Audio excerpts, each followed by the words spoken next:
Production by Naji Music.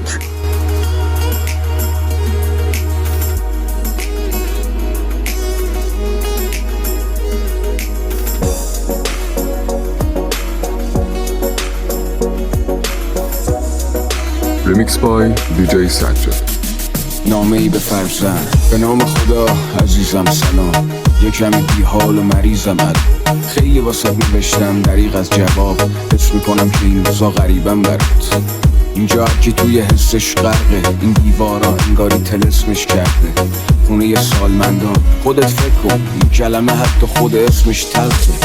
میگن زندگی یعنی نفس کشیدن، باید تا آخر عمر تو این قفس بشینم. این یعنی رسیدن به آخرای عمرم. روزی که من آوردی اینجا مردم.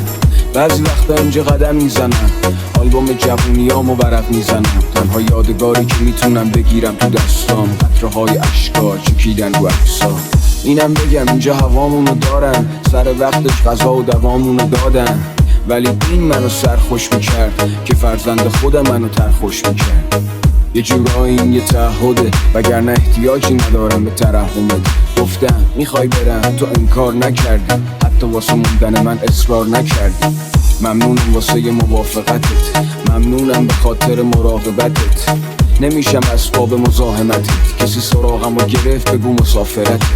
خلاصه من که دیگه تموم کارم، من که دیگه عادت به نبودت دارم. لااقل از این که رد شدی یه سری بهم بزن، یه دستم تکون بدی من قبول.